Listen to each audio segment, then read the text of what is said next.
Hello, good evening, and welcome to everybody out there who is joining training tonight, hosted by Healthy Planet and Now Brand Together. Thanks to both of them, called It's a No-Brainer. So, hopefully, the subject of today's talk is quite obvious. I'm just going to wait about a minute for people to join and get started relatively right on time.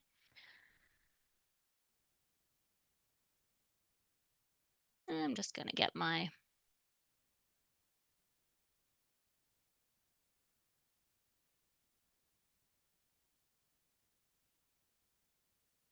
oh,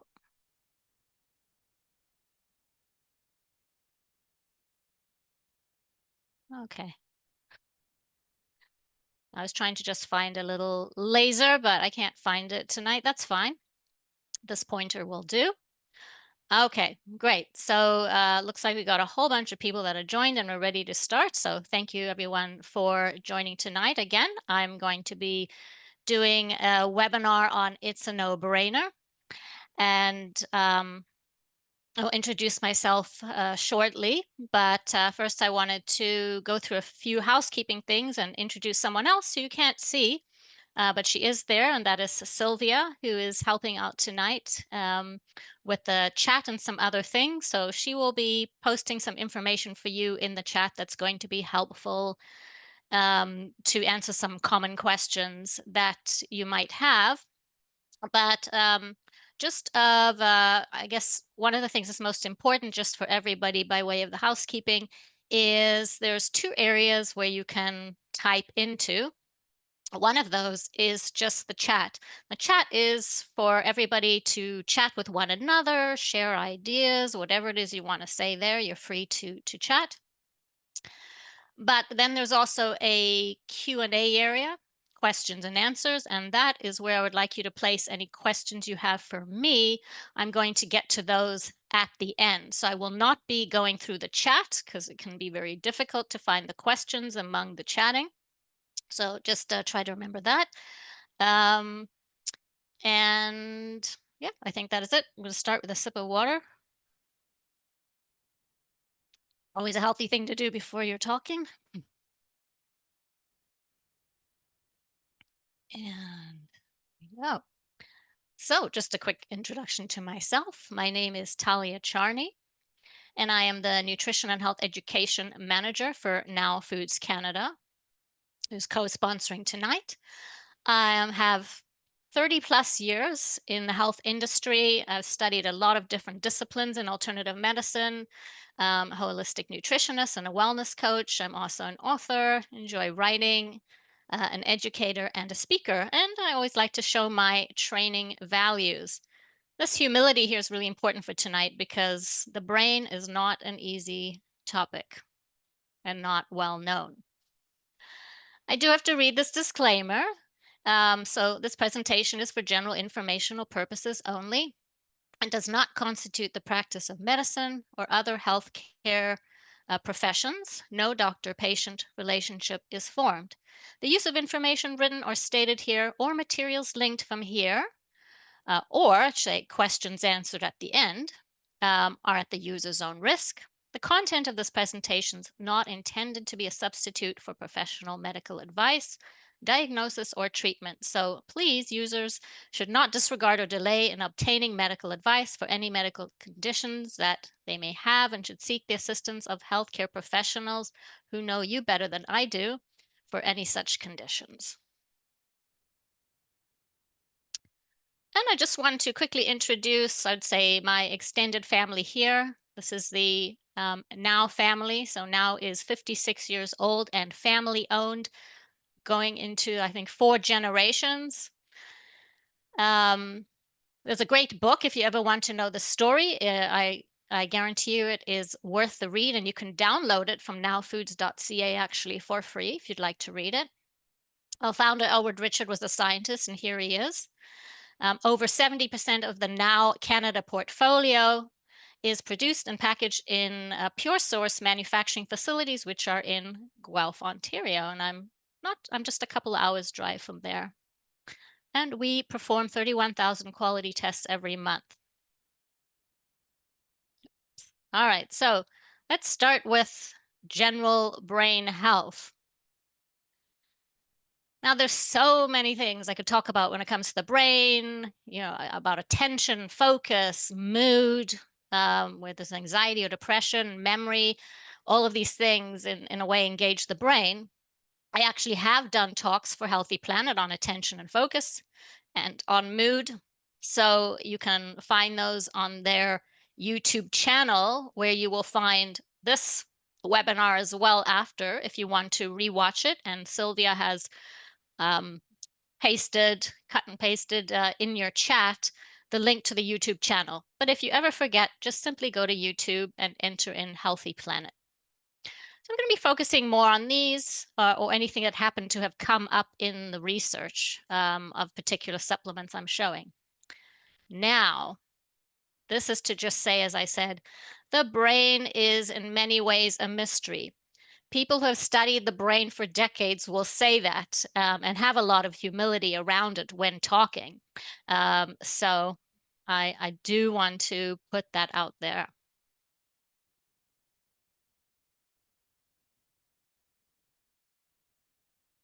All right, so if we want a healthy brain, there's certain kind of ingredients for a healthy brain, just like you need certain ingredients for a recipe. We need energy to get to all the cells of the brain.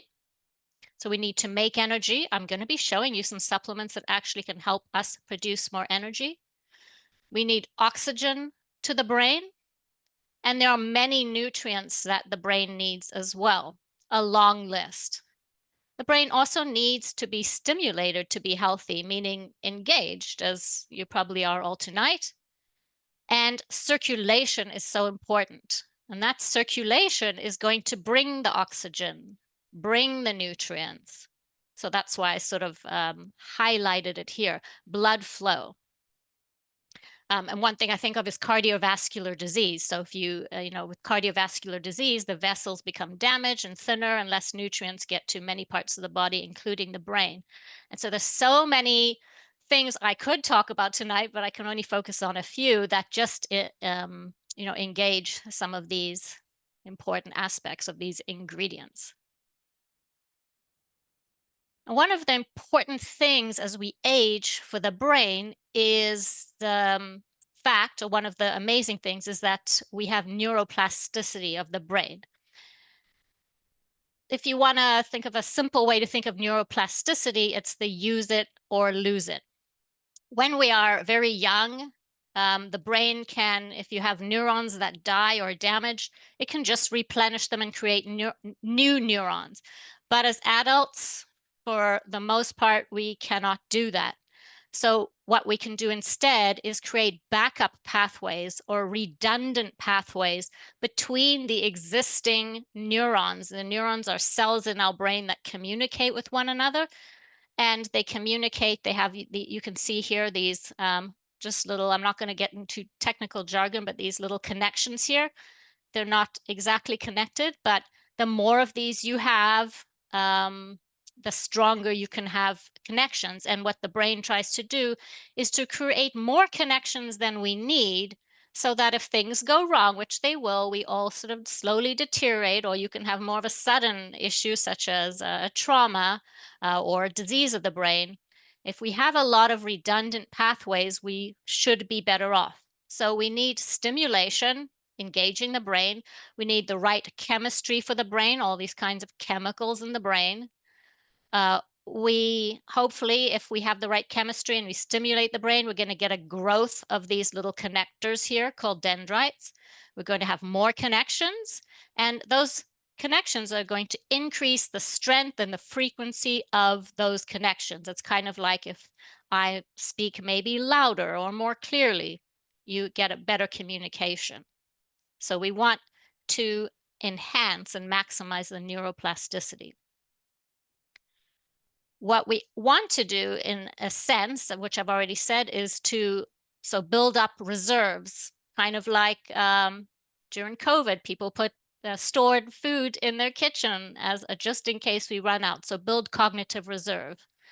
Cognitive reserve, just by definition, is the adaptability of our cognitive process and it refers to the brain's ability to cope with changes. Those can happen due to age or to pathology or some kind of an insult, like, as I said, a concussion, without developing cognitive impairment or hopefully minimizing cognitive impairment. And this review here looks at 18 studies and found that although we can't directly measure our cognitive reserve, we can't do that. We can't see how many connections we have and the redundancy, but they're good proxies for that, things that indicate that, that give us a better chance of having cognitive reserve based on these studies. And those mostly fall under a physical activity, such as we call movement or exercise, and cognitive leisure activities tend to be really important for cognitive reserve. Now, I haven't listed every one here, but these are some examples. Doing artwork, reading, socializing, doing volunteer work, structured games, visiting museums, playing instruments, learning computer skills, and listening to tonight's webinar. Now, here's an interesting example of cognitive reserve, or so it is thought. There was this nun, no longer alive, and she was part of a study. She died when she was 90 years old. And interesting thing is that she was an educator up until her last days, or somewhere close to that. So we know she engaged her brain well for many years. And she was cognitively intact at age 91. As shown here, actually, in comparison to the other nuns in the study, she was an outlier. Her mental state exam showed that she was quite exceptional. She stood out. And yet, when they biopsied her brain, she had given permission. She had the 6th lowest brain weight, so that's not good. The brain has shrunk.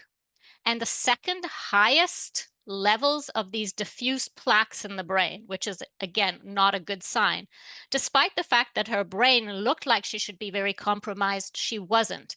And so the thought is she must have had, hopefully, a great cognitive reserve. It also tells us we don't know everything about the brain. Sometimes some of the things we would rely on to look at in the brain that would suggest it shouldn't be working very well don't give us all the information we need. It's complicated. I'm still trying to figure it out. Now, one of the most important things for the brain, I cannot emphasize this enough, and I've heard many experts who talk on the brain, experts who know a lot more than me, and when they're asked, like, what is the one most important thing where we have the greatest amount of evidence where we can help the brain, and that is exercise. That's where we have the most evidence. Nothing else, as far as we know to date, can surpass that. And some would say, again, based on evidence, that it's not all exercise is good, so don't get me wrong, but high intensity exercise may provide the most benefits. This lady here is doing high intensity interval training. Now, that doesn't mean you have to be doing something as intense as this. So high intensity exercise is kind of like if you're exercising and it feels like you're going at an 8 or a 9 out of 10.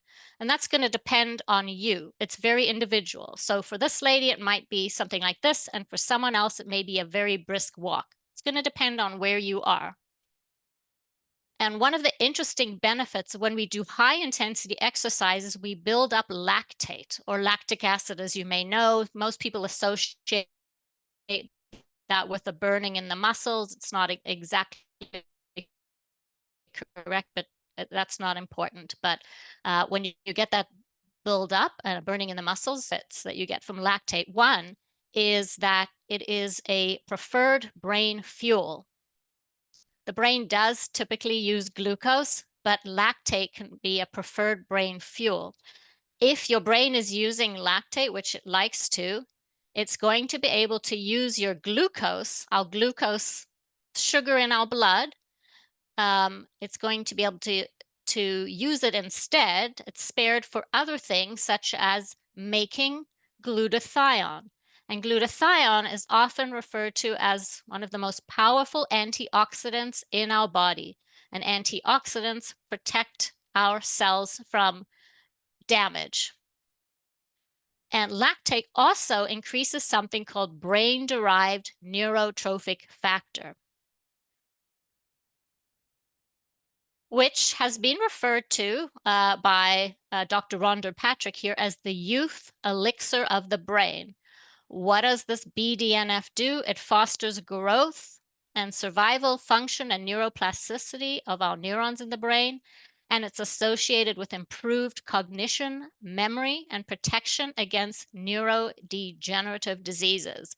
Alzheimer's is just one neurodegenerative disease, but there are many. So high intensity exercise is great. You hear different opinions about how much, but you actually don't need to do that much. A lot of experts would just say like 2, 3 times a week to do very short bursts. So what I do personally, based on the evidence I've heard, is 3 times a week. I do a little bit of a warm up, and then I do 30 seconds all out, and then just walk and bring my heart rate down and repeat that 3 times.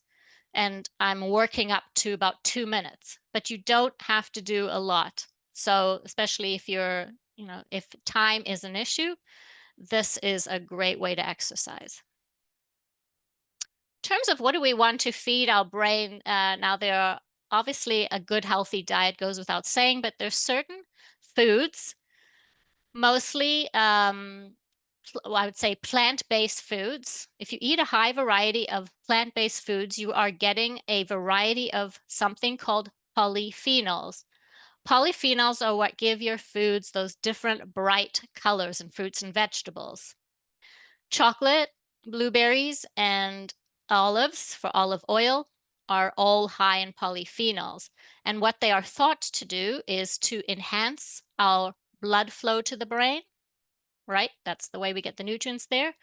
To activate that brain-derived neurotrophic factor, which I just mentioned, and downregulate inflammation. I'm sure you've heard lots about inflammation. It's kind of always one of the underlying things going on with any chronic disease. So eat plenty of those. And I'm just showing one slide of diet because it could be a whole topic in itself, but there is something called the MIND diet, which was here mentioned on the Harvard website. And the MIND diet, which is a diet recommended for the brain, is a combination of the Mediterranean and the DASH diet. Mediterranean diet, many of us are familiar with, is often called out as like the most recommended diet for most people that works. It's very sensible if you look. These are the foods you want to emphasize. Unprocessed foods, mostly plant-based, whole grains, veggies, green leafy vegetables, nuts, beans, berries, poultry, maybe a couple times a week, fish, and olive oil as the main fat. And then there's some foods that we want to limit, such as pastries. Too bad about that. A little bit about dementia, and the details to follow in terms of supplements are not all about dementia, but whenever that comes up and by way of studies, I certainly will get into it. But I know it's something of concern for many people, so I definitely wanted to go through this a bit tonight. So Alzheimer's disease is the most common form of dementia. It's chronic, it's debilitating, and it's a neurodegenerative disorder. So our neurons in our brain, those cells that I've been mentioning, degenerate and die. And it causes cognitive impairment, which is what most people think of, but also other things, behavioral changes, premature death, certainly sleep disturbances, loss of bodily functions. It can be really devastating. And some of the defining features of Alzheimer's are, shrinking of the brain, oxidative stress. So antioxidants can be helpful. Poor use of energy. There have been some theories out there that Alzheimer's is diabetes type 3, that the cells in your brain are not able to use glucose energy efficiently. And that certainly could be partly the case for some people. We don't have one defining theory about Alzheimer's. Reduced blood flow, that can come along with something like cardiovascular disease, inflammation of those neurons. And there's a couple of kind of physically defining features, which were, as I mentioned with that nun, she had a ton of amyloid plaques. And there's also something called tau tangles. So here you see this is a neuron. There are tau tangles in the middle of the neuron, and there are these amyloid plaques outside of the neurons in the brain. And there's also, there are also genetic factors when it comes to Alzheimer's. And one of the ones that most people are familiar or more familiar with if you've done genetic testing is ApoE4 or an ApoE4 allele, which is a DNA mutation. For those who have 2 copies of this mutation, their risk is 50% higher than other people, and 1 copy 30%. And if you don't have any, then your risk is only 9. So this can be of great concern, of course. Nobody is destined to have Alzheimer's, even if they have 2 copies, but your risks are certainly higher. However, in North America, so this includes Canada, approximately 42% of people with Alzheimer's do not carry this ApoE allele, which means we should always take care of our brains in a preventative manner, no matter what, even if we don't have any ApoE alleles. Okay, so now into some supplements that you can think of or learn about with regards to the brain. There are so many I could have focused on, but here are some that I think are particularly interesting. So starting with creatine monohydrate, as you can see, um, now most people know of creatine in the sports world. And if you look at our label or the label on any supplement that you would find of creatine monohydrate, you'll see that it says helps maintain optimal performance during brief, high intensity physical activity when used in conjunction with resistance training. So I take this every day. It certainly has helped with my resistance training. Of course, if it helps you to push harder and do more intensive bursts of exercise, that would help with your brain based on what I explained. But you might be wondering, well, what does this really have to do with the brain? So with creatine monohydrate, there are off-label uses. So people are using it for other things, namely the brain in terms of for tonight. I'm going to explain how and why. So a little bit of chemistry here. Think of creatine, generally speaking, as something that recharges our battery. So in order for anything to happen in the body, or many things, including in the brain, we need energy to get things done. And our energy comes from ATP. You might remember that from back in high school if you haven't studied science since then, but here is ATP. That's with 3 phosphate groups, ATP.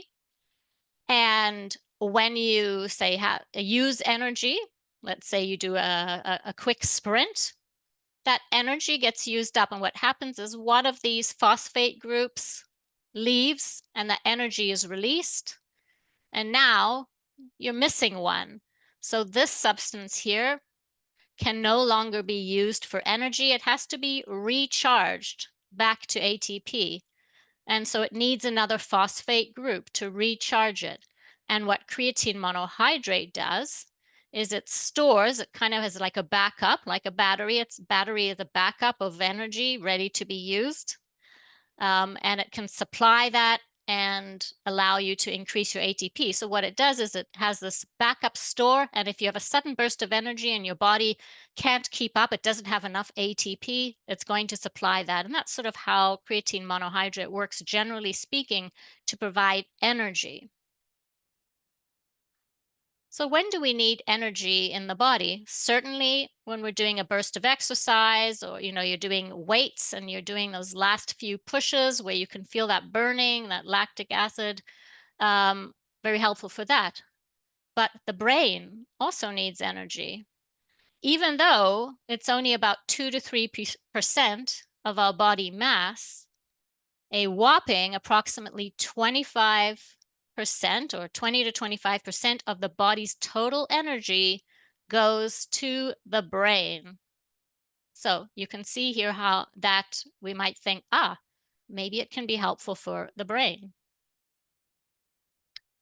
And there certainly is building evidence for this. A lot of podcasts you will find are talking about it. So creatine does play a role in cognitive performance. And based on what we know so far, creatine works best under metabolically stressful states. So when the brain's energy is being stressed more than if you just sort of say sitting and doing nothing, such as a demanding mental activity. So maybe you are trying to solve a math problem, or traumatic brain injury would be an example, or sleep deprivation. We can all tell that our brains are under stress after a night of poor sleep.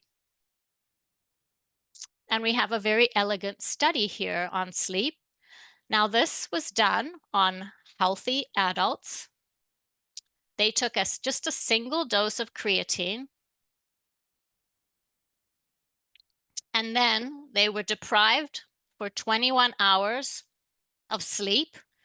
And there was a placebo group who just took something more neutral, and it improved the cognitive performance and the processing speed significantly for those using the creatine over the placebo.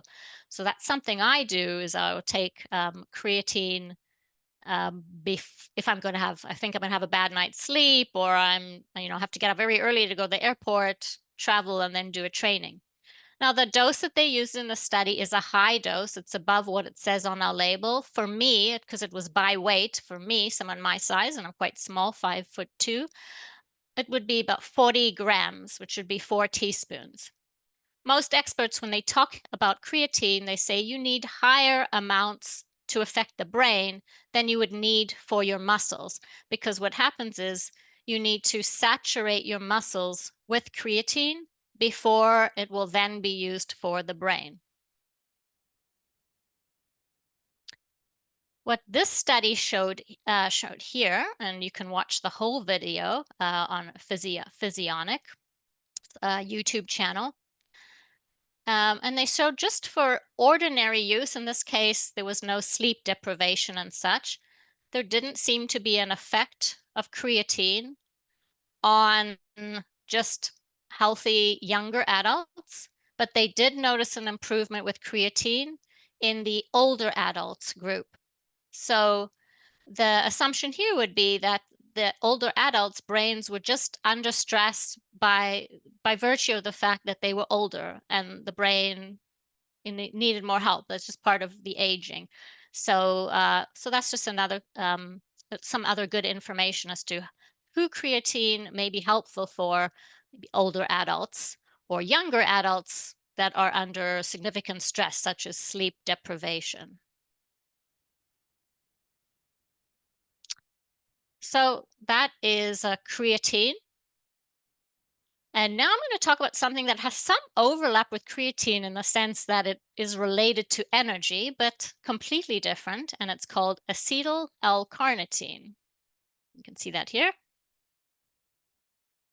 Now, if you go into a health food store and you ask for carnitine, there are actually two different types, very closely related. You have just carnitine or L-carnitine, and you have acetyl L-carnitine. So the thing that makes it different is that acetyl group.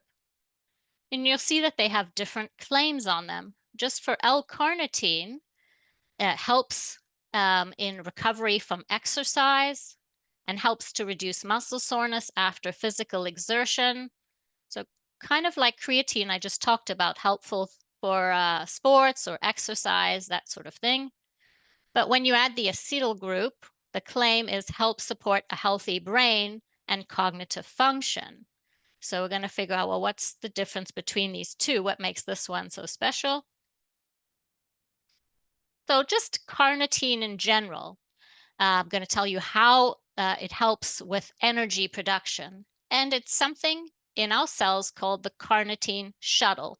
It reminds me of like a dance move, like a shuffle, but the carnitine shuttle. So the L-carnitine shuttle is in most of the cells in your body. Here's the cell. Inside the cell, energy is made in an area called the mitochondria. And when you eat a fat such as olives, olive oil, those fats cannot make their way into the mitochondria to be burned to make energy without being transported by this carnitine shuttle. And the carnitine shuttle is made up of carnitine. So that's the link between taking a supplement like carnitine and the sports world or exercise or energy, because it helps transport those fats so that they can be burned to make energy or ATP. Some of our fats are able to cross through without the carnitine shuttle, but most of the fats you eat cannot. So we're making energy from the L-carnitine. But when we have acetyl L-carnitine, there are added benefits. So I've written it here at the top for short as LCAR. LCAR is the A is for the acetyl, and L-carnitine has a role in neuroprotection or helping with our neurons. Now this is what a neuron sort of looks like in a cartoon version in the brain. So what is so special about that acetyl group? One is that acetyl group can be used to make energy. So just like you eat fats, carbohydrates, or proteins, and those can be made to can be used for energy, the acetyl group actually can also be something that can be transported into the cell and used to make energy. So acetyl L-carnitine can also be helpful for energy, just like L-carnitine. But it can also be used to make something called acetylcholine. Makes sense because it has the acetyl group. Acetylcholine is a very important chemical in the brain, and it has a key role in many aspects of learning and memory. So we would think that LCAR may be helpful for learning and memory. The acetyl group can also be used as a building block, so kind of like bricks to make a house, but for fatty structures like cell walls, the walls of our neurons in our brain, and insulation. Now, if anyone's an electrician out there, or even if you're not, here's electrical wiring and it has insulation around it. And so do our neurons. Here's the neuron in blue and it's got insulation around it. That insulation is called myelin. And what it does is it allows the communication down this axon to be more efficient. So when our brain communicates, it communicates with chemicals and it communicates with electricity, basically electrons floating down, and they go through here more efficiently, just like they do when you have electrical wiring. So that's some idea about how LCAR has a role in the brain in protecting our neurons and making them work more efficiently and helping with learning and memory. There are preclinical studies, so this means on animals or in a petri dish, on LCAR that have been very interesting and encouraging. Some that show that it does in fact enter the brain rapidly in primates, and we are a primate, although these studies were on some sort of, that could be a chimpanzee or baboon. We also know that the LCAR is metabolized by the neurons and astrocytes. Those are just two different kinds of cells in the brain, so they can use it. And in studies, there are better outcomes for traumatic brain injury. In this case, it was on rodents for those that were taking LCAR versus those that were not. So this gives us a good clue that LCAR can be helpful for the brain. It can cross into the brain, it can get into the cells, and we even see better outcomes in a study.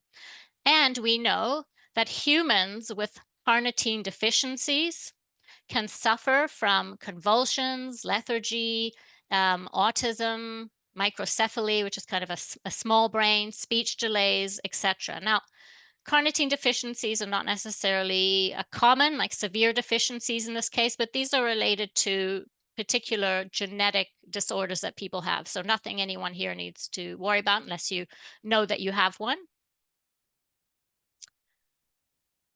And then there are clinical trials using acetyl L-carnitine or ALCAR that do show some outcomes. For example, in cognitive performance, there was improvements for verbal memory and memory in alcoholics they happen to test here. Of course, the brain of an alcoholic would be particularly stressed. Um, increased subjective well-being, a better reaction time, and improved mental and physical fatigue, in this case tested on centenarians, so those who are 100 years or older. And there's been other studies showing some general improvements for attention deficit hyperactivity disorder, general symptoms, and helping with attention and aggression. Even some studies showing for those who have depression, in that population, help with attention and with anxiety, and migraine headaches, so large improvement in migraine symptoms. So definitely some interesting and encouraging outcomes with ALCAR for things we would relate to the brain. It's also been studied for mild Alzheimer's disease. So this is a meta-analysis where they looked at 21 studies and almost 1,500 participants and pooled all the information from these studies in people who had either mild cognitive impairment or mild Alzheimer's disease. They were given ALCAR for between 3 and 12 months, because here we're looking at a whole bunch of studies and a range of doses.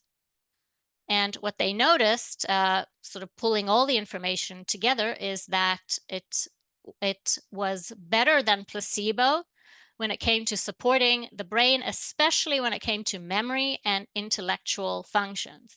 And the advantage for ALCAR was noticed at 3 months and onwards. So sometimes it's important to know this sort of stuff so that you're not expecting a particular outcome in a week or 2 weeks. It can take a little bit longer. And here's another study using ALCAR in Alzheimer's disease in this case. One study in 1991, 130 Alzheimer's disease patients. They took 2 grams a day of ALCAR or placebo for an entire year. None of them were on prescription medications for Alzheimer's, and this is simply because at this time in 1991, there weren't any. So typically in a study today, that probably wouldn't be the case. And the results were that the treated group showed a slower rate of deterioration in 13 out of the 14 outcomes that they measured. And these were reaching statistical significance, and just a list of different types of testing that they did here. They did note that the benefits were primarily for early or mild cases and mostly in memory and attention.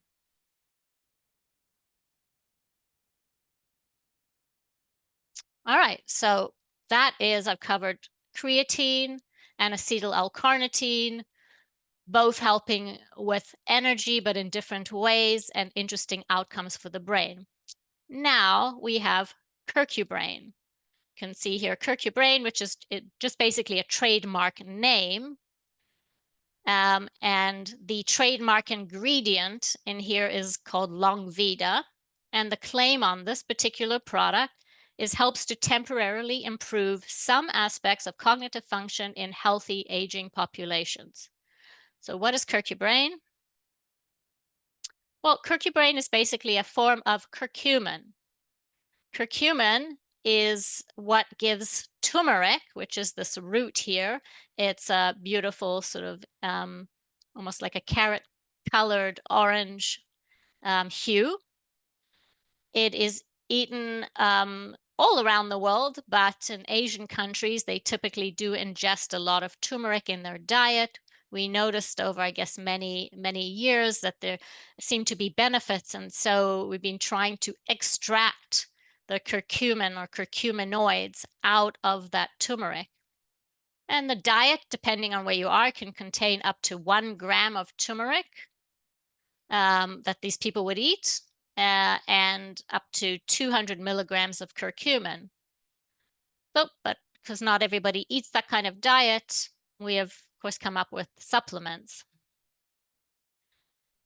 Curcumin has been studied, so many studies on it, many animal studies, many studies in cell cultures, those are the ones I'm showing you here, that have shown all kinds of actions that seem important and interesting when it comes to the brain, protecting neurons, helping with cognition, acting as an antioxidant. And as most people know, curcumin, if I probably asked, you'd say it's an anti-inflammatory. So definitely that way as well. So many studies have found curcumin treatments to reduce amyloid deposition. So those are those plaques, again, that the nun had a lot of in her brain.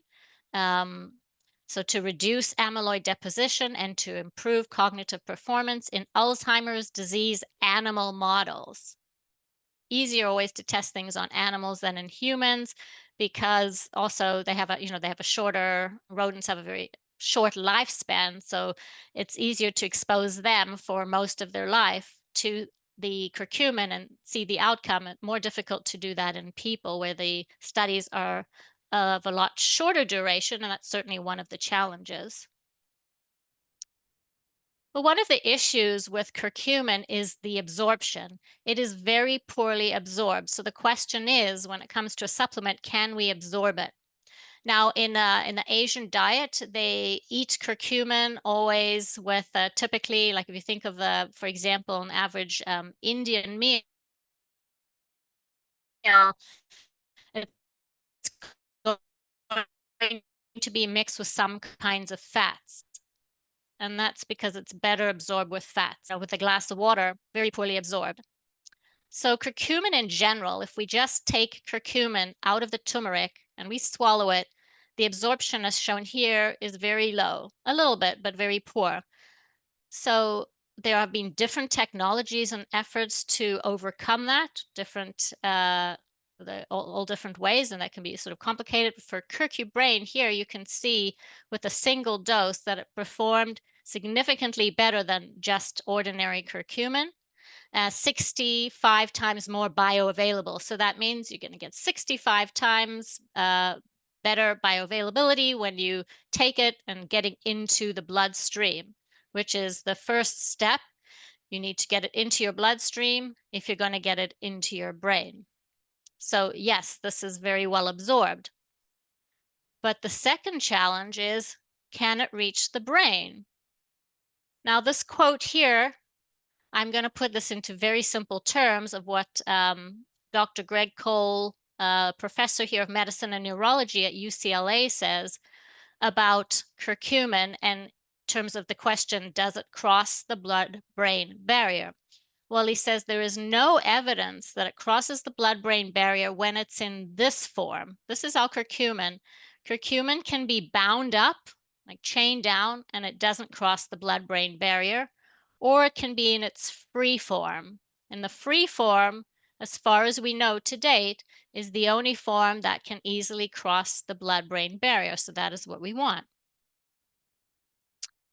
And Longvida, which is in the curcubrain, has been shown to, when measured in the blood, once we consume it, a large portion of it is in its free form. That's what this is showing in the white.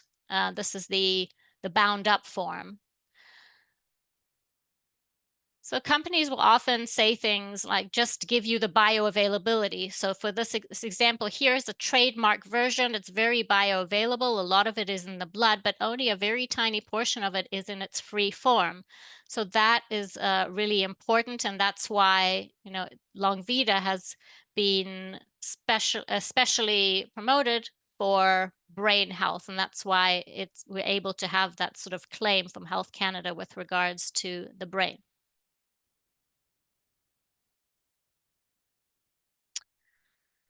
And in this review here, examining the potential of curcumin in the prevention and diagnosis of Alzheimer's disease, what they said in this review was that there are just two formulations, one of those being Longvida, that currently have the strongest independent data available in human trials with relation to potentially being helpful for Alzheimer's disease.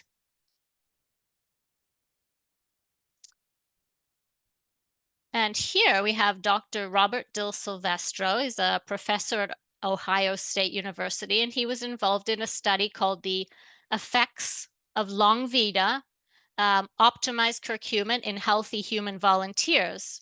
And he's speaking about the research, and he says that it was very interesting that they found many outcomes from long vida that suggests that it may be helpful for healthy brain aging. One of those outcomes noticed was a slight decrease in those amyloid plaques in the brain. And there were other things measured as well, increased antioxidant capacity, so all very encouraging. Now, there are quite a few studies on long vida. Not all of them are on the brain, but this is the one I wanted to show you. This is a trial done on 80 healthy adults. So they didn't have Alzheimer's, age 60 to 80. They took long vida or placebo for 1 and 3 months. Have another sip of water. And you can see here they measured all kinds of different outcomes in memory and cognition, as well as for mood. One important thing they noticed was that the results were significantly better at 12 weeks as compared to 4 weeks. So again, it's helpful to know that sometimes taking things for longer can provide better benefits. So we got 3 months. The study showed a significantly better working memory and attention. It was associated with significantly lower fatigue and significantly increased spatial learning and lower tension, anger, confusion, and total mood.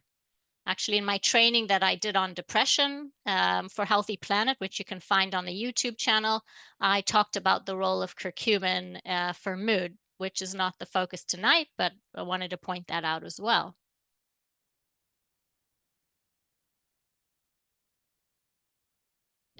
And last but not least, we have a unique form of magnesium called magtene magnesium L-threonate.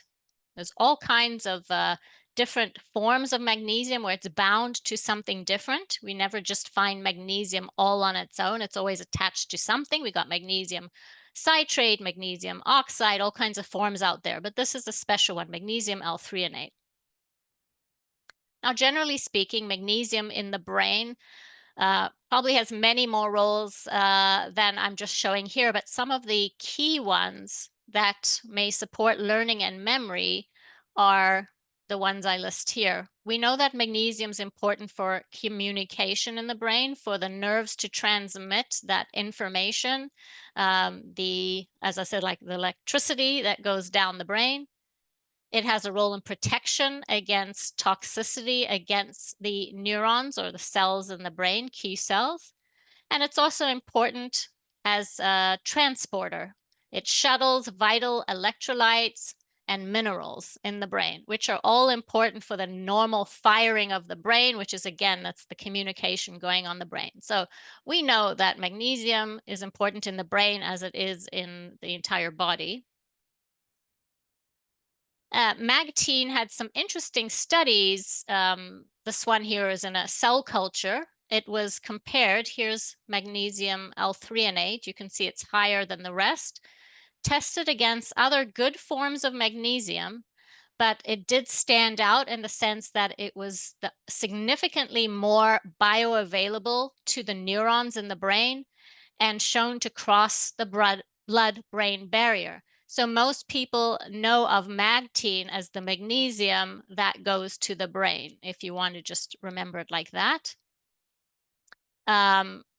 This particular study here on rodents showed that it was statistically significantly more bioavailable to the cerebral spinal fluid than other forms of magnesium. So the cerebral spinal fluid is this fluid that is in our brain and our spine and our central nervous system, and it's kind of that fluid that bathes the neurons and the cells in the brain.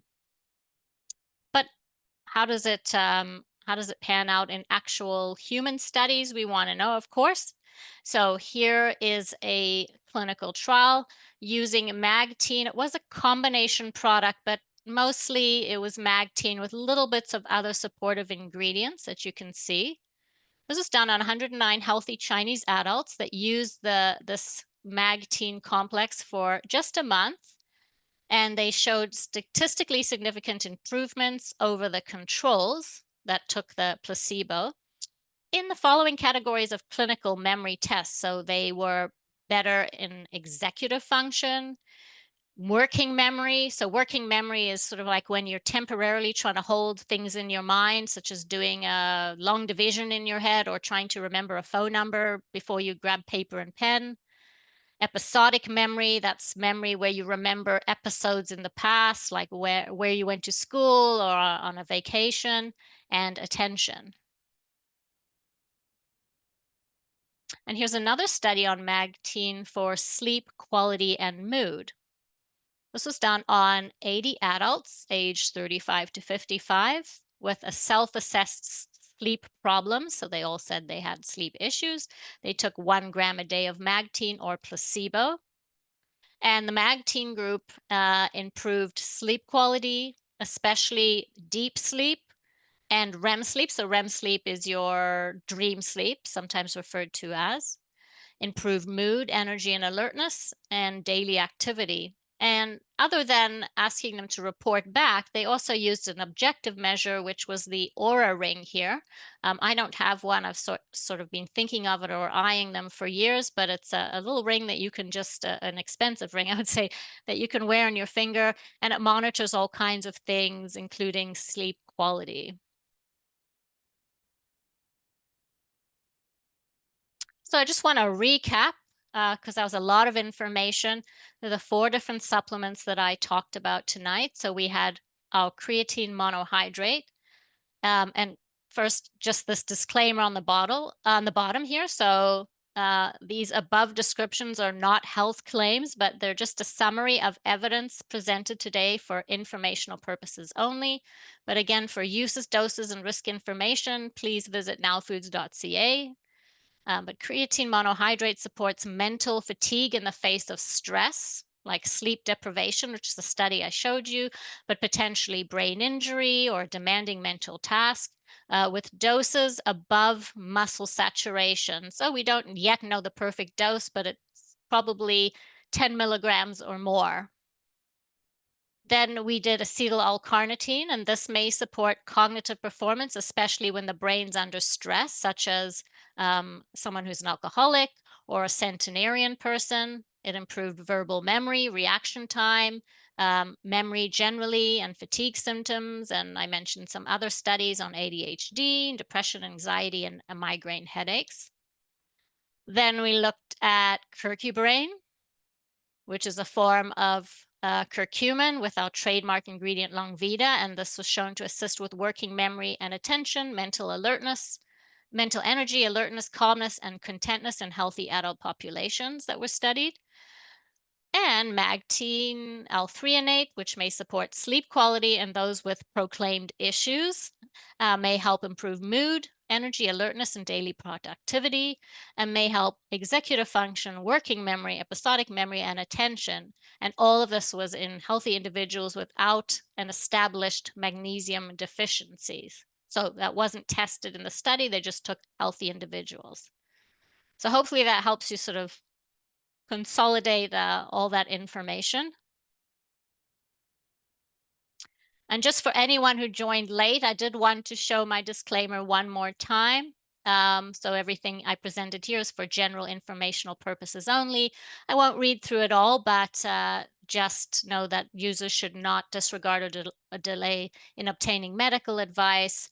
And again, go to nowfoods.ca to see the precise information on the bottles in terms of what they're used for and how they should be used. And otherwise, for other of the off-label information that I gave, you certainly can take that information to your own healthcare providers, whoever you trust and who knows you well, to see how it might help you or your loved ones.